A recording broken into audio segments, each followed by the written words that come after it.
Can everybody be less serious? This overregulation is ruining the competitiveness of Germany. Let me explain.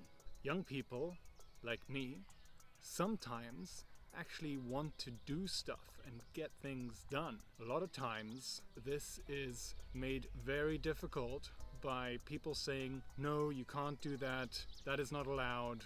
Oh, did you know that that is actually not possible? What is this culture of naysayers? Let's be more pragmatic.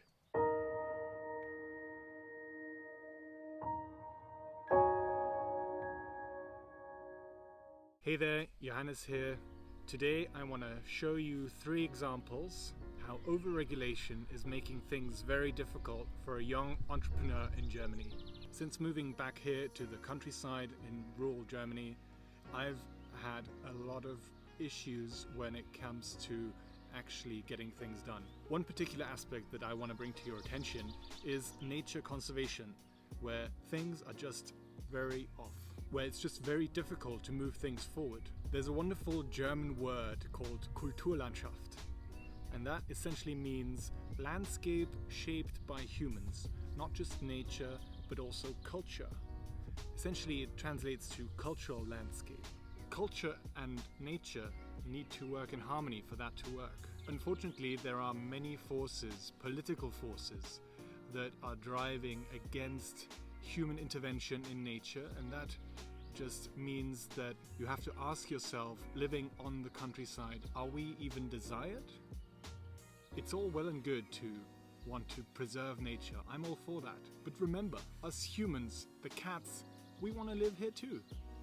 Or do you prefer everything to be imported from South America, where you just can't see the cruelties committed? It often feels like us who live on the countryside are treated like puppets.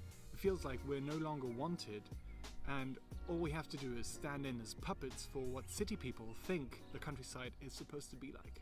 You want to do something? No, you can't. Oh, you earn money from that? Let us pay you for you to just stop doing that. Subsidies are handed out left, right and center. And I wonder, what is this all for? Operating an agricultural business means working closely with nature. This is beautiful, but also makes you realize the brute force of nature. You can check out my other video that I did about the force of nature coming to life in spring. It's fascinating, but it's a force. One learns to live with it, and because it's such a long-term business, you develop this philosophy of stewardship. Many things that you do, you will not benefit from them, but future generations will. It's frustrating to navigate these webs of rules and regulations that are often not understandable. Moving things forward, implementing change is always difficult, but these 3 examples that I've picked are a way for me to raise awareness about how things are going wrong, and maybe by putting this out there, it's the first step of change in the right direction. Off to the forest, off to the first example. The first example takes us to this old industrial site where there used to be a sawmill.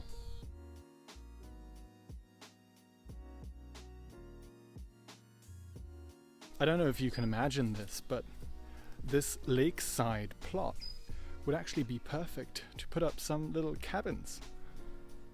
We would get rid of all this not so pretty looking sealed surface where machinery has roamed and trucks have driven up and down, and we would turn it into a beautiful, picturesque little village of tiny houses.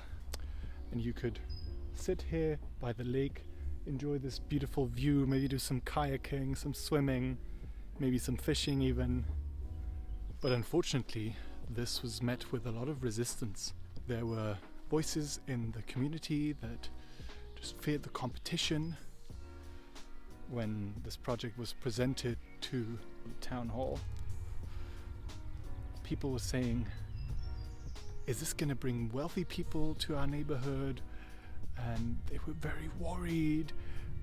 I get it, change is a change.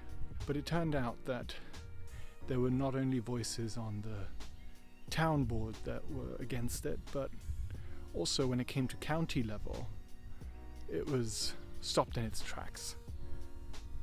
The county actually sent a letter that said that you're not allowed to build anywhere near a lake anyway. So just forget about it, okay? Let's maybe speak about it. And then we had a meeting and they came up with a list of requirements. The environmental impact assessment alone would have been tens of thousands of euros. The first assessment of many. You would have to do many other assessments. You'd have obviously all the planning costs, architectural costs, building costs, infrastructure costs. If you're gonna put up these hurdles, how is anybody gonna do anything? So now, this will remain a sealed ground. We will continue to use it as storage. Trucks will still roam. Forklifts will go up and down, and it will be pretty much the same as before, and it won't be turned into anything new. Well, it's a shame. We could have taken away this tarmac. Just throw it out, plant some trees. No, environmental impact assessment. This is seriously. If you want to know any of the specifics, let me know in the comments, and I'll make a separate video about only that topic. Now, the second point I want to talk about is the concept of organic agriculture. There's a lot of regulation. You have to make sure that everything is actually organic. That is quite understandable. But there are huge fees involved with becoming a member of the association. Then you have to document everything. Everything needs to be very separate from any other activity. It's very heavily regulated. And I wonder, for something that is actually pure and natural, why does that have to be so overly regulated? Shouldn't it be the other items of agriculture that should be regulated this heavily? Because those are the ones who are using all the pesticides, all the fungicides, all the chemicals that are put in the ground. That should be much more heavily regulated than the organic agriculture. Unfortunately, actions of the people don't back up the words. Everyone wants organic, but as soon as you have to pay for it, everyone's like, whoa, this is too expensive. But nobody sees the amount of effort that goes in. Nobody sees that the yield is lower. The higher efforts are not accurately reflected in the prices.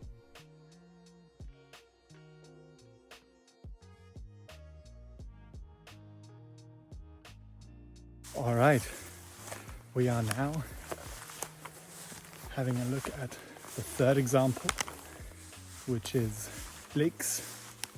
I've taken my drone for a little, I've taken my brother's drone for a little ride.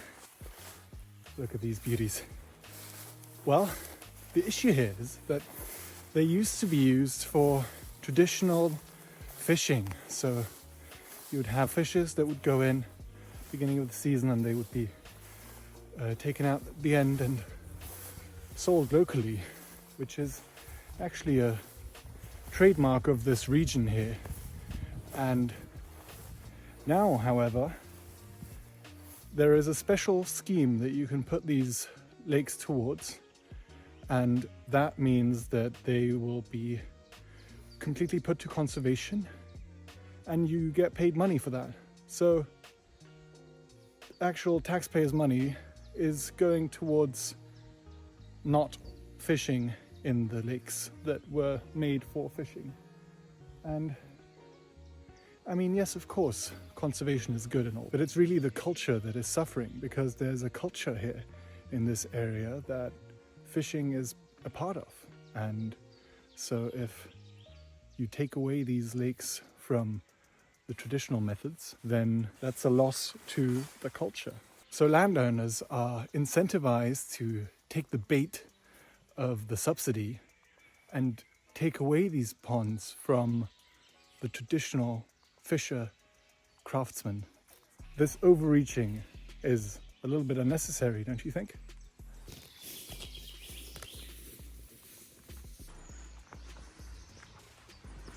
Anyway, now we filled up these lakes because there's been a lot of rain, and I mean, having water in the forest is always good. The water that is stored here doesn't flood anything further down.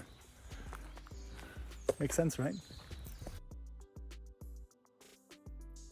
Of course, certain guardrails are needed to prevent abuse. I just feel there's a very unhealthy relationship between people on the ground willing to do stuff versus overly bureaucratic naysayers. A bit of trust goes a long way, especially if you're aware what's actually happening on the ground. Now, these are complex topics, certainly worth a closer look. But I wanted to raise awareness, and perhaps this will make some of you think. I've noticed that there's a gap between city dwellers and countryside people.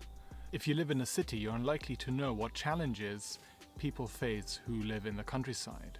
However, the rules and regulations are usually made by people who live more in cities, and certainly they made for voters who live in cities because that's where most people live. My point is, however, often they have no idea what it's actually like out here. And how could they? Please share this if you found it insightful, if you perhaps learned something. I'd like to bring awareness, transparency, and pragmatism to an environment that is filled with ideology and political agendas. Feel free to get in touch if you're interested to learn more about how you can navigate the many pitfalls of German and EU regulation. Please like and subscribe, follow me on Instagram, and see you in the next one. It's very wet. Oof.